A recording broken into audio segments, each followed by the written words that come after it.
Good morning, good afternoon, good evening, everybody. This is Michael Goldberg, and welcome to our first inaugural Job Seeker Journeys European edition. So I have got a great group of people today. One is my co-host, Sjamilla and Tooren. Hello. Hey everyone. Yes, and then our two special job-seeking guests that we're going to learn more about and help. We ask that you share the broadcast with your networks by just hitting that forward button on the live version and get the word out. And we'll be doing this every 2 weeks. So the next one will be on July 1st. So for those of you who don't know me, my name is Michael Goldberg. I live in Dallas, Texas, here in the United States.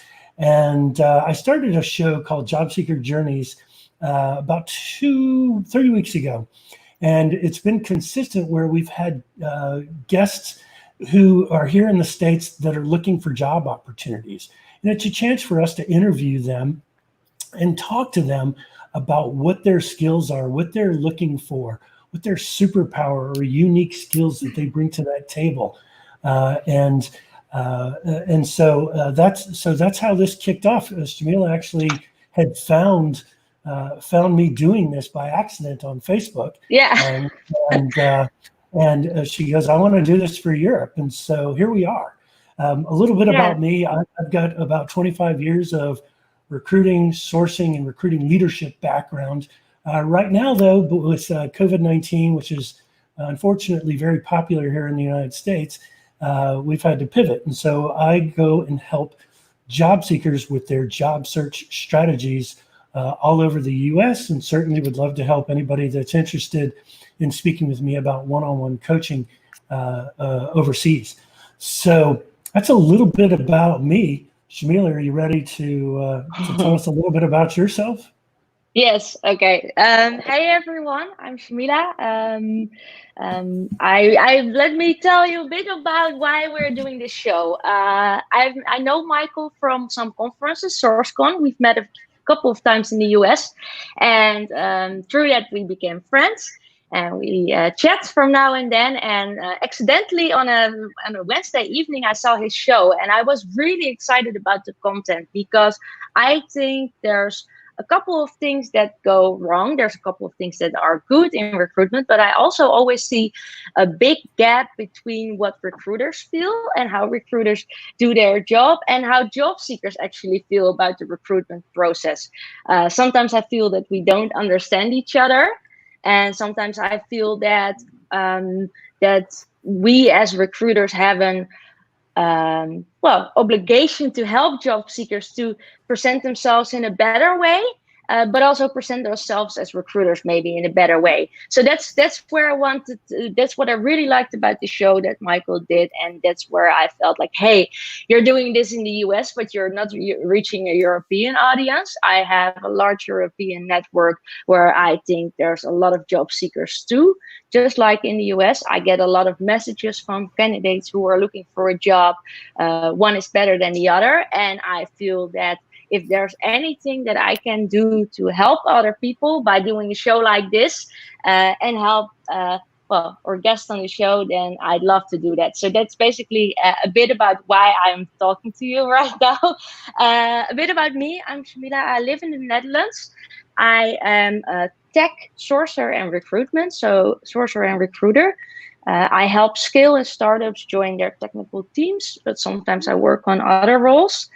And I do that by proactively finding people and reaching out to them. While I'm not doing that, I occasionally go through vacancies, go through applicants, and work through that. And that's also the point where I see that I get so many applications from candidates who don't put a lot of effort in, and where I hope to maybe educate people on what I think you should do and how I, as a recruiter, look at profiles. So that's me, a bit about me. Excellent. Well, enough about you. we are here to focus, and I say that with all the love in my heart, of course, but we are here to focus on the job seekers. And so let me introduce our two wonderful and motivated job seekers who raised their hand as soon as Sjamilla posted that initial post a couple of weeks ago. Carolina Novotna and ChunYi Lin, good morning, or I guess good afternoon. How are you all? Yes. So what we're going to do to kind of kick things off is I want you guys, and we'll start with Carolina. I want you all to tell us a little bit about yourself. In other words, give us that 30-second elevator pitch to kind of tell us who you are, what you do, and what type of job you're seeking. Yes. Okay. So thank you so much for having me in this discussion. And my name is Carolina. I came from Indonesia, and I was a litigation lawyer in Indonesia in a law firm. I started off my career around 4 years ago, and I built my career there for 3.5 years. I handled various dispute cases from district court to Supreme Court. And by that time, I handled a lot of transactions, business dispute for civil litigation cases. And then I realized that I want to do more, especially in the international environment. And I left to Indonesia, and then I studied master in international business law in Amsterdam. And then I got my master degree, and now I'm looking another opportunity, and I challenge myself to bring my value, my skills, and implement everything that I gained before by my practice in lawyering. And I'm looking now as an in-house legal counsel in international company. And I believe in the Netherlands and in Europe is everything is open, and I want to learn more because my skills. I want to learn everything, and I studied about the business law, so I want to be an in-house legal lawyer, and I want to challenge myself every day. Yes, that's it. That's excellent. Good job. Good job. Hey, ChunYi, you're in the spotlight. It's your turn. Okay. I feel a bit nervous now. Okay. But it's really nice to have you guys. Okay. So I'm ChunYi Lin. I'm from Taiwan.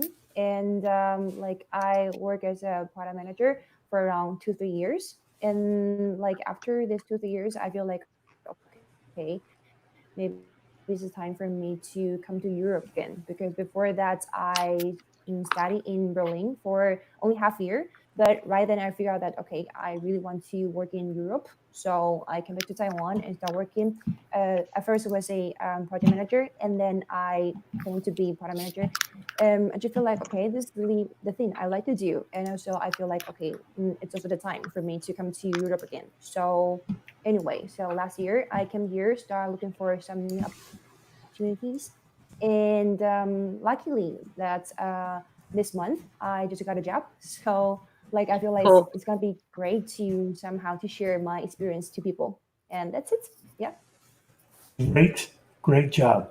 So, we all possess that one unique ability sometimes, and probably, I know that I can only do one thing at a time, but we all have a superpower, right? Kind of like Superman here in the U.S., or maybe you have Superman over there. I don't know.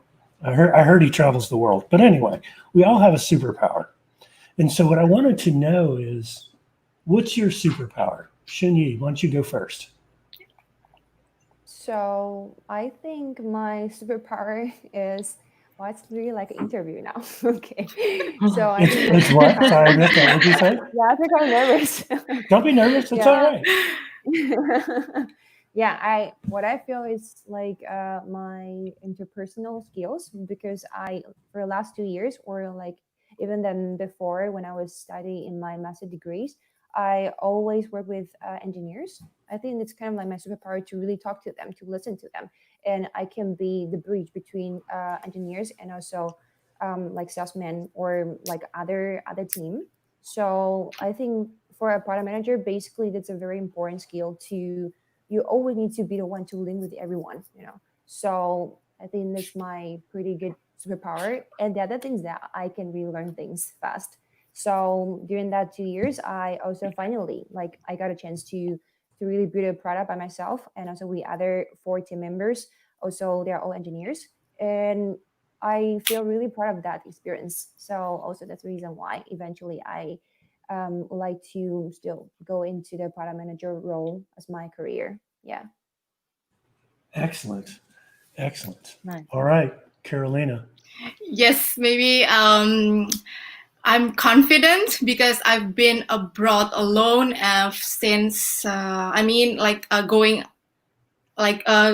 do international things. I mean like competition. It's since 12 years old, so that's maybe I built my confidence there. And then my parents always support me, and they say you have to be independent and then confident no matter where you are come from. And then yeah, maybe that's kind of makes me superpower. And then because being confident is not easy at the first time, and then but it's built my more skills from the confident thing. And then I am approachable and I am easy to adapt. This may be one of three of my superpowers, because when I've been in one new environment, I feel like maybe at like first seconds I was like, oh, scared, but I'm able to get along with that. And then yeah, because I'm confident at first. So yeah, that's maybe my superpower, first being confident and easy to adapt like that.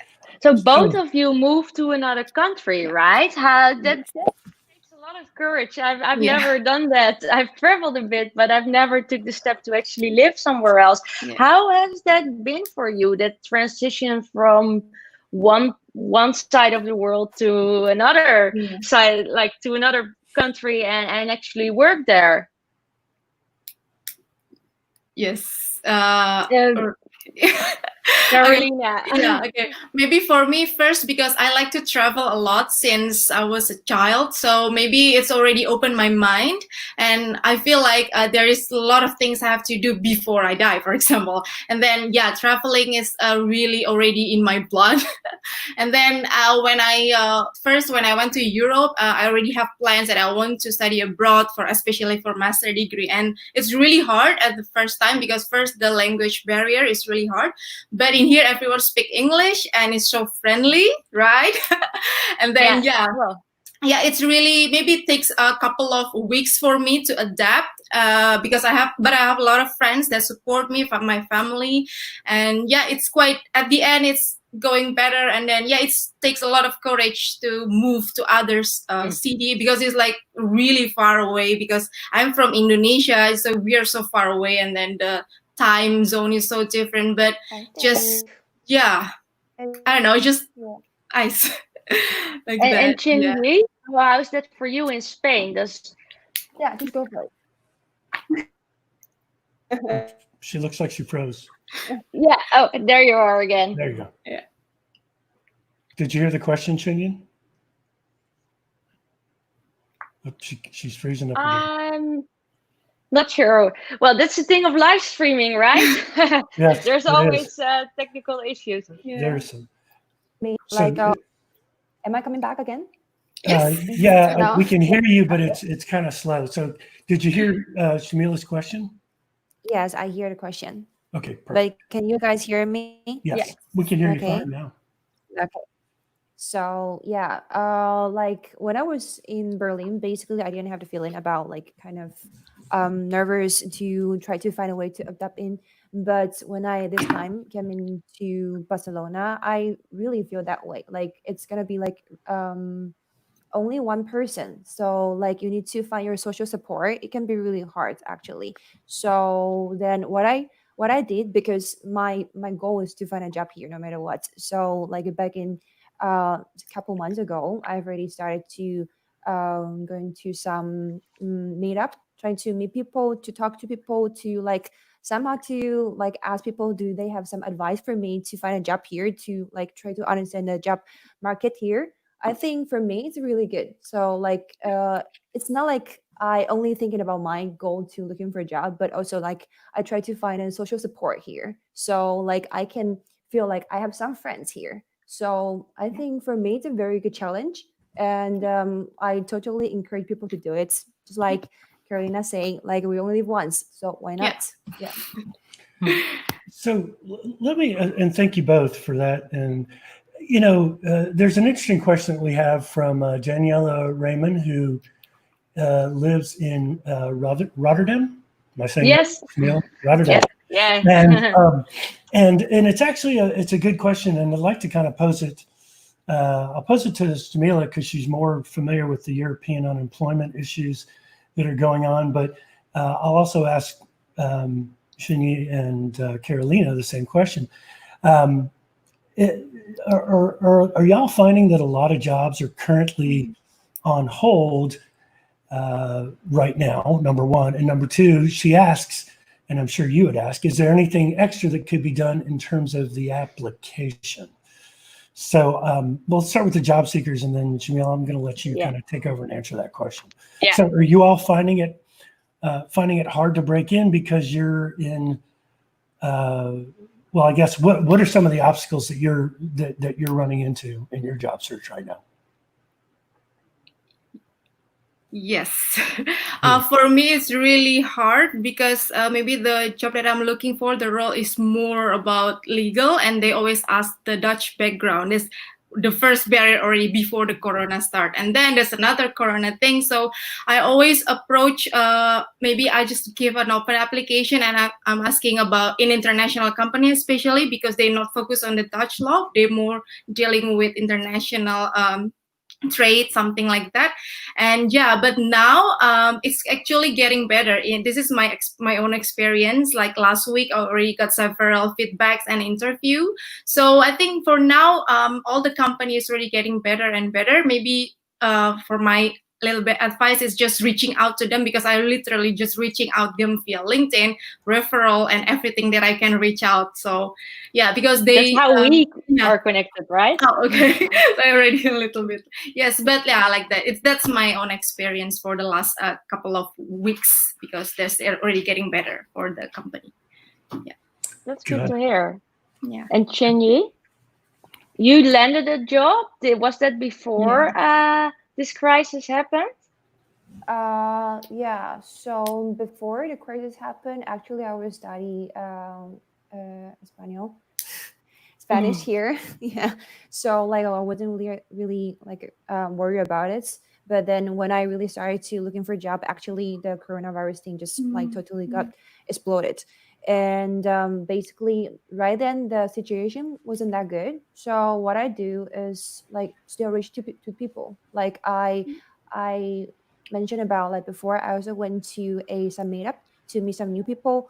They are pretty nice to really trying to provide the help for me. So like one of the girls, she also spent some time to talk with me, like what can I do now? Like basically I think LinkedIn is a very good place for people to really reach to people, because I mean everything's online, so everyone is work from home. So the way I do basically just like keep connecting people on LinkedIn and tell people that I'm seeking for jobs, and if you can help me, and or like just come up with some question to link with people. So that's and are you my way then to do it. reaching out to recruiters or to peers in your industry? More like my industry actually. Yeah, recruiter actually. I always feel like I don't know. I mean, for me, I would feel like I don't know what question I can ask you guys. So that's the reason why I feel a little bit gap between me and also you guys. And for other people as my role, like PM role, so I will feel like we have some connection. We can talk about more things. So yeah, it is a thing that I also want to ask you guys actually. Yeah, I totally get that. I think, and I think it's a good way to actually connect with peers in your industry, you know, and maybe join some communities, especially in tech. There's a lot of Slack groups, you know, and forums online. I'm not sure how that is in law. I don't know anything about law actually, and their community. So that might be a bit harder, but reaching out to recruiters is also a good way, but you have to do it in a smart way, because and I don't want to show off, but I get a lot of connection requests each day. And I also get a lot of messages, so it's hard for me to filter, and I can't always reply to people. While I'll do my best, it's not always possible. So I get a lot of people who demand something when they send a message to me from me. They are asking me to do something, well, I can't really help them. And well, when I get a question from someone like saying like, hey, I'm looking for this or that, and can you help me with this or that? So being very concrete really helps me to give an answer. And that's sometimes what I miss is that I get a lot of candidates who just send me a resume and expect me to do the work. Well, that's not my work, and that's not how I can help them. What I personally always do, but I know that most recruiters don't do that. If you're a recruiter and watching right now, make sure to reach out to me, because I'm willing to share this template that I have. Is when I look at someone's profile and there's no info there, because I always try to help everyone who reaches out to me. I always give them like this template message. It's very simple, saying like, hey, I notice you don't have a lot of info out there. I recommend you reading this and this to update your profile, especially in tech. Post your profile on Hacker News, for example, or wherever I think it's relevant. And yeah, if you have an updated CV or more info, I'd be happy to share it with people in my network, because I am. That's basically it. But I can't share a profile that doesn't have any concrete info on it, because that also makes me look bad as a recruiter. Yes. So that's basically is to get back to the question about jobs. I quickly want to, or how to get an interview, because a lot of jobs are on hold. I see the same thing, especially for recruiters at the moment. I'm really, really, really lucky and thankful that I have a role at the moment. I'm a freelancer, so that's even a bit harder. But when this crisis started in March, my other role got canceled, and I got a new role in 2 days. And I noticed that all recruiters around me started having troubles with finding a role. So I started this list for recruiters who were out of work due to the COVID crisis. And I have I think I have nearby 300 signups right now. So that's only in recruitment. The other recruiters, a lot of recruiters that I know, are having roles put on hold. So it's really low volume at the moment. So that's difficult. In any other situation, I always would give different advice, but that's difficult. I noticed that the roles that at my company where I'm currently at, that we still have open, that I've never seen so much applicants for roles. It's crazy. So we have multiple roles, and I get like in the first few days, I get like for some roles over 150 applicants, good ones. So that makes it so hard to filter that me personally, and I can't, Daniela, I can't speak for other recruiters because I'm me, and I can't talk about what other people do. But what I start looking at is, next to reading their CV, is looking at motivation. So it's a combination of both. We don't want the best people who don't have any motivation to work with us. We want people who show us that they are really interested and put in some extra efforts. And those are the people. And still, I have to reject some of those people, which is also painful. It's not fun for me to do. And that's where I think a lot of companies are lacking, because they just don't send any messages at all to recruiters or to candidates. That's yeah. That's something that I think is a resources problem in companies, but it's also makes that recruiter gives the company a bad name, right? I mean, you would never recommend applying or apply again to those companies. On the other hand, I get a lot of that too from candidates. So that's sometimes the struggle. I get a lot of, like, I think 80% of the applications that I get are people who didn't put in any effort than submitting their CV.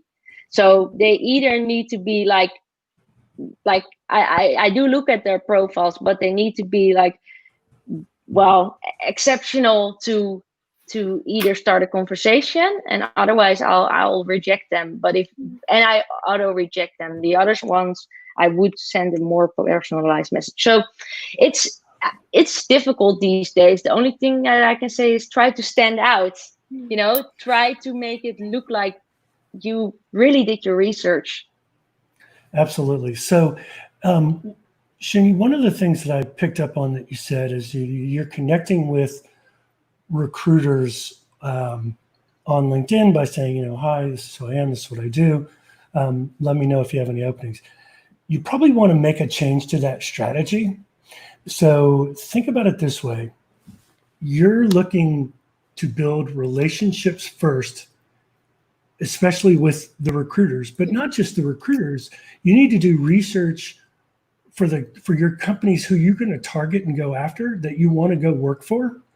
And you need to be finding out who the different hiring managers are in those target companies. So instead of going right for the ask, if you know that the company has put positions on hold, or the company doesn't have any positions in your area of expertise, then you're wasting your time. And I think a lot of people do that. I know they do it a lot here in the United States. I get the same amount of in-mail messages with the resume going, hey, can you help me find a job somewhere? And I'm like, it's not what I do. It's not what I do. I help people find jobs through their job search strategy. And if I am, if I run across something, I will certainly forward them that opportunity. Now, lately, I've been getting a lot of requests from different people to go, hey, I see your first connections with so-and-so. They have an open IT manager, making that up, IT manager role. And I've had a guy, 2 or 3 folks that have been literally hitting me up to do that. And I don't mind doing that, because that's what, and I know, Sjamilla, if you built the relationship with us, we're going to help you out.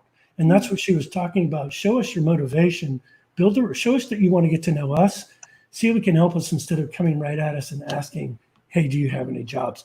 So I'd make that recommendation to both of you, to really do some research around figuring out who your target companies are, and then figuring out who the hiring managers are and the recruiters.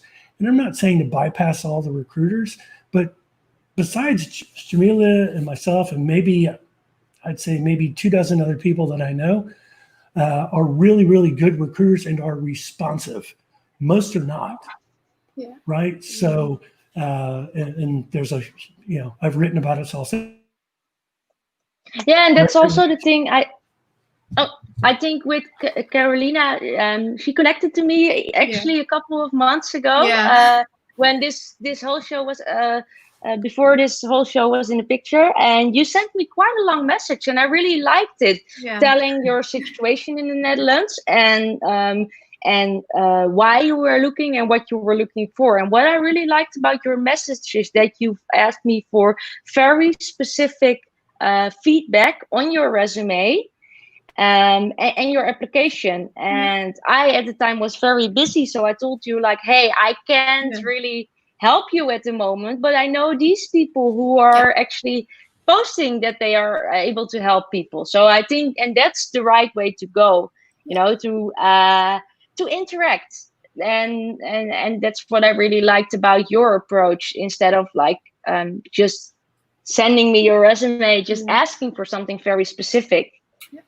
So check it out below. So Jim D'Amico is here in Dallas. He's the director of talent acquisition for Celanese, and he's also the leader of the board. I don't know if he's the chairman of the board. He probably is laughing his head off now that I'm calling him that. He's the chairman of the board, and he's the bow tie guy. So that's how you recognize Jim. But look what he says here. If you want to stand out, you need to answer this question: how do you intend to make money, save money, or improve a process for my company? And then what he goes to say is 99.9% of the candidates, it's very hard to sell yourself.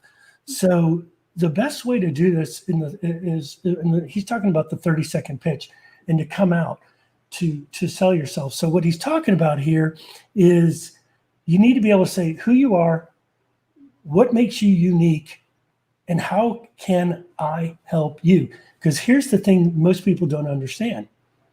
Companies who are interviewing candidates, it's not just about, this is going to sound terrible. They don't care about you. They only care about the skills and the value you bring to the company to help them succeed. They do care about you, so don't get me wrong on that. But what they're looking for is they don't really know you. So here's that chance when you get an interview, whether you're talking to a recruiter or whether you're talking to the hiring managers and going through the different interview stages, you want to be able to sell your superpower and your unique skill that you bring to the table. So, and also while writing your resume, what I often see is that people don't really change their resume to the current role they're applying to, which is a shame because it won't cost you too much time. But job titles, like seriously, a lot of recruiters write jobs, and I'm going to spill everything out, and they have no idea what that person in that role is going to do, because they don't really ask the hiring managers, and a lot of recruiters do, but sometimes they don't. So it's up to you to really understand what you're going to do in that role and to highlight that on your profile. I think that's something when you're writing your resume, to really make sure that it matches, and you shouldn't make stuff up, but that it matches with the role. And if that means that you have to adjust the title, I don't really see. You don't change your title to a director if you're not a director. But if it says a product owner or product manager, and you do the same thing, why not change it? I think that's something that I personally feel that is wrong in this industry. So I see a lot of there's a lot of comments on here, and I'll be posting this, but I just want to get back to our two guests here. So, Carolina, what is the role that you seek? What type of job are you looking for in the Netherlands? Yes, because my background is international business law, but my experience was a litigation lawyer. It's kind of different, but I try to back on track again. So I'm looking as a junior legal counsel or legal assistant or corporate paralegal, because as I can see that a lot of companies, when they hire the junior legal counsel or legal assistant, and they looking not only for, especially like international company, they're looking for broader legal background, because the clients of the company itself is not only in Europe, but like Asia or America. So they have like a broad contractual agreements, and which is my background. I study about the contract law as well, international contract law. So yeah, I'm looking at something that really match with my background. So I didn't look for like qualified lawyer, because I'm not qualified in European, only in my country, Indonesia. So yeah, that's what I'm looking for, either junior legal counsel or legal assistant or corporate paralegal. So it's kind of match with my background, and yeah, based on my experience as well, I did a lot of stuff as a legal assistant as well. So perfect, thank you. And ChunYi, yourself? So right now, just like I say, I'm looking for a product manager role. Yeah, but not it's more like I was. Yeah, like right now, because I just got a job, so I'm not really actively seeking for job now, but I'm still open to talk to like recruiters or hiring managers. Yeah, like, why It's not? always good to build a network. So Yeah. what did you do to land the job? So how long did you search for something, and how did you land the job? Do you have any advice to people? Yes. Because you landed it during this crisis, right? Well, Yes. most companies are quitting or closing their positions, so it's a big deal. Like the way I did it, just like I say, like in networking with people, but actually this job, it's not really that come from the network actually, because and also this job is not really product manager. It's pretty far away from product manager. So at first when I got this job offer, I was a bit like, have no idea if it is the thing I want. But during this crisis, I think if I got a job offer, basically is the greatest thing I can have right now. So I just have it, directly. So like what I did still, like just try to expose myself to people as more as I can. So like try to talk to people. I mean, doing that, I started looking for a job around April, the 1st of April. and then for like 2 months actually. So the way before I really started looking for job, actually I've already started to like networking with people, telling people I'm seeking for jobs as a product manager, and do they have some connection they can recommend me. And also try to know yourself a lot. Like you need to really know what kind of who you are, what did you do before, and what kind of hard skill and also soft skill, or like some other like transferable skill that you can really bring to other company. Yeah. So this the thing that I keep doing, that's I really try to revise my CV kind of like every single day, every company, and also my cover letter. Try to link everything I can with the company.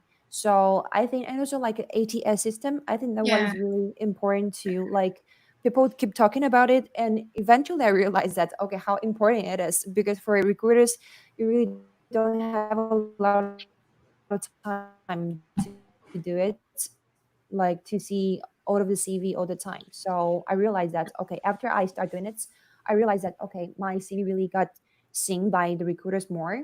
And yeah, and also like star like So did you? for the Sorry. So interview. I think it's did also really important. sorry. So what I think I heard you say, because you broke up just a little bit, is you adjusted your resume to the positions that you were applying for, correct? Ensuring that the keywords were Yeah. in the resume, and that actually worked. Yeah. Good job. Yeah. That's what you're supposed to do. Yeah. And yeah, it's a pain in the butt to have to do that, but most people just think they can send a generic resume. Yeah. Let me ask you another question. Did you send it in Word, .txt, or did you send it in PDF format? I'm curious when you sent the resume. PDF actually. Really? Because they say that So it's at least, connected, right? yeah, usually PDFs don't work very well with ATSs. So, Yeah. but Depends on the ATS, I guess. yeah, So for everyone who isn't a recruiter, an ATS is an applicant tracking systems. Most companies have them. I quickly want to jump into this one because I think it's an interesting topic. I said like I get a lot of resumes from candidates sent via LinkedIn. I'm very precautious when it comes to opening those. Because a lot of PDFs these days have viruses in them. So if I don't know someone and they're sending me their resume, I'm not going to open it. If someone sends me a link that I don't trust, maybe I'm a bit security crazy person, but I'm not going to open it. So I always prefer to receive it in my ATS, where I don't have to download it, but where it's parsed, and that most of the time is actually a PDF. Because I don't like downloading Word documents to my computer either. So what I always recommend is try to have an online portfolio that I can look at when you send recruiters actually a direct message. And but when you do sending your resume to an applicant tracking systems, a lot of companies, not all companies, but bigger corporations have these filters on there that actually track keywords and do an automatic match. I'm personally not happy about it, but this happens. So there's been candidates who've been actually like adding keywords in the white space to go through those filters. But that happens. So some companies actually have auto rejects to candidates who don't match that 80% filter based on their resume. I think it's absolutely ridiculous, but it happens. And that's why I would recommend. I saw a video of Katrina Kibben, actually. I'll make sure to post it in the notes. She made it a couple of days ago. She's a professional job description writer, and she made this post for candidates who are looking for something. And she shared a tip that I would like to share. That if you see a job description, copy and paste the whole text, put it in a word cloud, and you can just put it in a free word cloud, and you can see what words match most in the vacancy, and it gives a clear idea of what they are actually looking for beyond all the keywords. So yeah, I think that's maybe a tip that I can give on that one. that's a So good tip. Carolina, how has your job journey, your job seeking journey been? Anything that really frustrates you? Yeah, because of I have the Zookeeper visa after graduated from the university in Europe, especially Netherlands. We have a year to find a job, and after that, I have to find a company that can sponsor my visa. So this is another barrier as well for me. First, I can't really speak Dutch, and then a lot of company just I don't know, because sometimes I feel I can say that I feel discriminated, but I can't really say that because company is easier to hire people that have visa or without a sponsor visa. But maybe I'm wrong, because a lot of company just say, yeah, we're open for everything, but it's kind of hassle for them because I need to find a company that listed in the IND or in the Ministry of foreign ministry in Netherlands. So it's kind of hard for me as well. But regarding the ATS, yeah, I've been there, and then I think it's really hard because I have to tailor every resume. And by the way, I already applied around 118 job application already. But the thing that I got interview is around 4 or 5, but it's all because of referral. So it's really works like referral rather than ATS, or that's why I never maybe I never lucky to get right away get invitation from LinkedIn or website, because I always got interview from a referral, like, or from my network that works somewhere in a company A, for example, and then I try to reach out with them, and they kind of refer me to the hiring manager. So that's really works. So yeah, for another job seekers out there, for my tip, yeah, try to get a referral or someone that in your network that can help you. It's really working for me, especially because I don't have any network when I am here. Yeah, it's new country for me, but the referral thing is really help. And then I will get news next week maybe for the job that I got interview yesterday 2 days ago. Oh, that's And like awesome. That's three cool. jobs. Congrats. So Yes, hopefully, thank I'm you so praying much. for you. Finger crossed. Yeah. So you said like you sent out 180 Yeah. applications, right? Are you Yeah. tracking that in any way? Like, do you have this Trello board or whatever for Yeah, yourself? I made like all the list, and I try to put every contact person there. So like every a week I applied, I just try to creeping the HR at LinkedIn, and I just add them, and then just message them, just hi, thank you for accepting my LinkedIn request, or recently I applied for this particular job, and then I mentioned that this job is fits perfectly with my background. I mentioned all the skills and the job description as well, and then at the end I just looking forward to make a schedule call or via email with you, like that. And then yeah, maybe 10% reply, 10% like the rest not. But it's nice because a lot of recruiters just like, thank you for reaching out to me, and then I will forward your information to the hiring manager, like that. It's just that's what I nothing do. to I lose. mean, Yeah. sometimes I can't make a decision about Yeah. something because I don't have enough in-depth knowledge. So I Yeah. ask the hiring team to actually look to those candidates and then tell me who to connect with or who not. But on those 180 messages you've sent, right? Yeah. How many replies did you get with rejections? Oh, I think. Do you know percentage of how many messages you got in general? Oh, the message right away is only 50%. The rest I've been ghosted. So yeah. That's yeah. They've just you ghosted have the me. same Like, thing.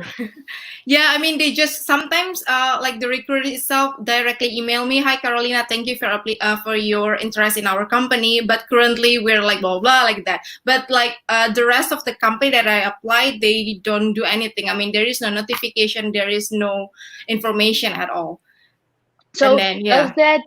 So I can imagine, and then this is just me asking, I can imagine if you send out like 50 messages and you only get 50% of the messages back, that I think it's pretty cool that you're still putting efforts in your applications, because I think that's where people get demotivated, right? Yeah, but and then I try to let it go as well. Sometimes they just don't reply or just read or not even see at all. So, but the thing is, it's really motivate me if they reply, and then I just think, oh, maybe the next recruiter will reply as well. So I just type, because that's my 24-hour job now, 40 hours a week, 9 to 5, finding a job. That's my real job now. So yeah.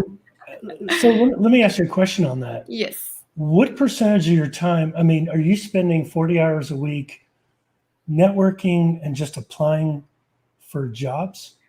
Yeah, for me, because I have part-time job before, but it's only 32 hours and it's mostly on the weekend. So on the weekdays, I try to make my time like 9 to 5 productive. Just open LinkedIn, open Glassdoor, everything, and then try to reach out a lot of recruiters and call them, and they call me, and then just like that, like literally, and then watch LinkedIn Learning. That's really good. Sure. Yeah. What about networking events? I know here in the States, there's a lot of virtual networking events. Yeah. Are you spending any time there? And what types of virtual events are you attending? For recently, I joined the webinar, and it's really nice because there's a lot of recruiter there, because they talk about the onboarding, they talk about the labor law, and then it's just nice. And then I just connect with them, join the webinar, and then it feels like I'm interested to the company as well, and I try to connect with them after that. So it's quite helps me as well. But for the networking events, I'm not really going, like there is not much that I know, for example, because we now is in the corona situation, so we cannot face to face, just the online. I don't really have the connection to do that. It's more like next month I join the webinar again, but for how to find a job in this current crisis, like that, more like that. Right. I would recommend, and Sjamilla, help me out here, Eventbrite. Yeah. Eventbrite and Meetup, are those big in Europe? Yeah, I think they are. In Europe, Meetup is, I think, just as big as in the US, but maybe not so much in non-technical non-technical areas. So I'm not sure, Carolina, if you do Meetup, if you knew about that. No, never heard about it. See? Meetup.com. Meetup. Okay, yeah. Maybe I'll take a look. Yeah. And Eventbrite, and just look and just you can do searches and just do virtual networking events, and even you could do. I would recommend you do it both in the legal community and in a mixed community of different professions. Yeah. So poor ChunYi, she's found a job, so I don't want to ignore her. And I think it's fantastic. So you said it's far from being a product manager. So what does that mean? What are you actually doing? So right now, the job I got actually is a fraud investigator in Amazon. So like it's really, really different. And the reason why I got it is also like there's need someone who can speak Chinese. So like basically it's not going to be hard for me to get a job. So then I just got it. So actually what I think is it's a bit different, but for me it's actually a pretty good opportunity if I can get into Amazon and to learn the culture and also like fraud thing there, because my goal, like a long-term goal, is also I wanted to work in fintech area. So I think it can be somehow linked with each other if I can really find a way to do it. So that's the reason why eventually I accept the offer. Yeah. Well, and look, in times where we all have to make money, we have to pay rent. We all have to pay our electric and gas, exactly. Water, and all nine yards, right? And so I totally get it. And and who knows, that position could lead you into a product position. And did I hear you say you're working for Amazon? Yes. So it's a pretty big company, I've heard. Yeah. I'm kidding. I know it's a big company. But you have the ability to now build relationships with the people that you're working with, and to really reach out in the European corporate divisions to kind of find out what's out there, and just stay tuned. But do your job for about a year. I wouldn't leave.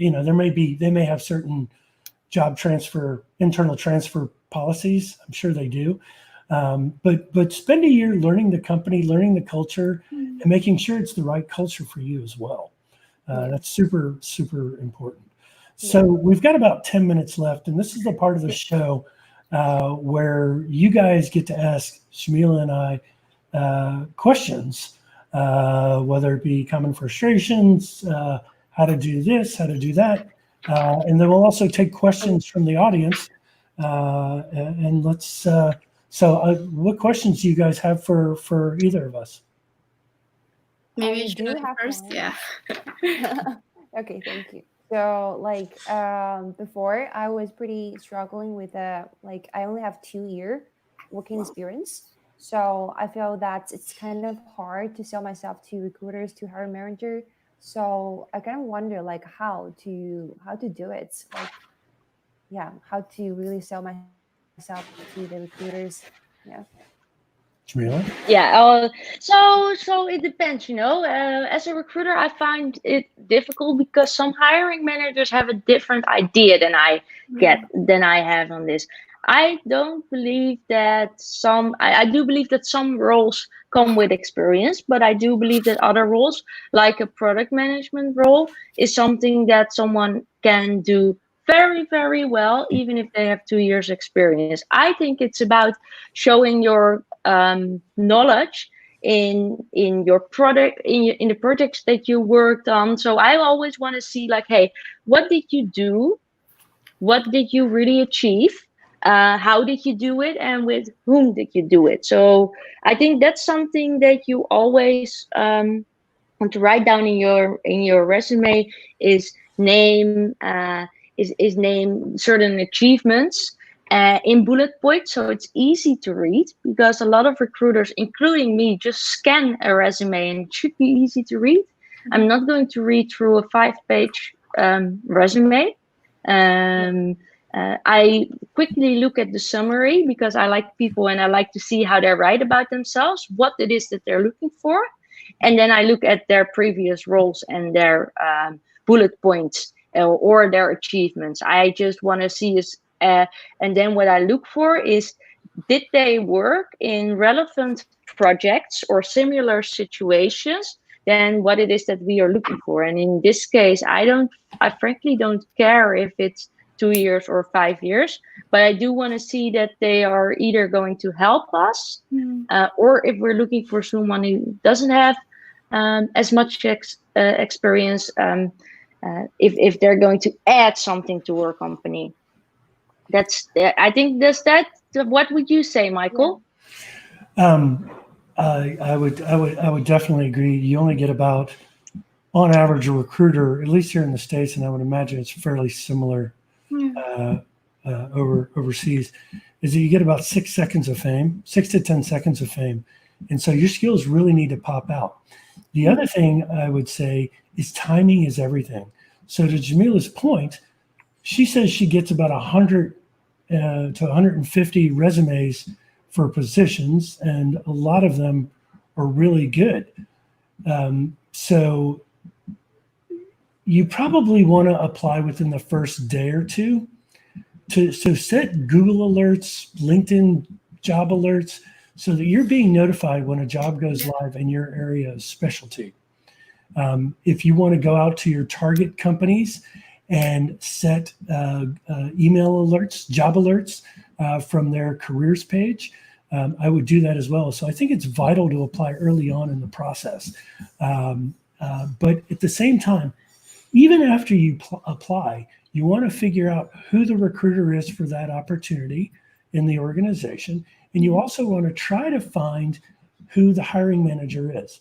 Now, in a large company like Amazon, that's going to be super hard, except unless you have access to the internal careers page, because normally it will say who the hiring manager is, and you can, look up that person. But in job descriptions, look in kind of what I call the fine print. It'll say the division that it's reporting into. It could even have the hiring manager. Most don't have the hiring manager's name, but it could. But look at that division and then go Google, VP of VP of product management for XYZ company, and then reach out to them and connect with them and start to build that relationship. So you're you're not just relying on the ATS to do its job for you. Does that make sense? Yes, totally. That help? Yeah, yes. Right, good. Thank you so much. My pleasure. All right, Carolina, your turn. Yes, actually, all of my questions already covered in this discussion, especially the ATS. But I'm looking forward that Sjamilla gonna share, because yeah, it's kind of a tips and trick that maybe I will looking forward to it. So yeah, I'm Absolutely. good. Yes.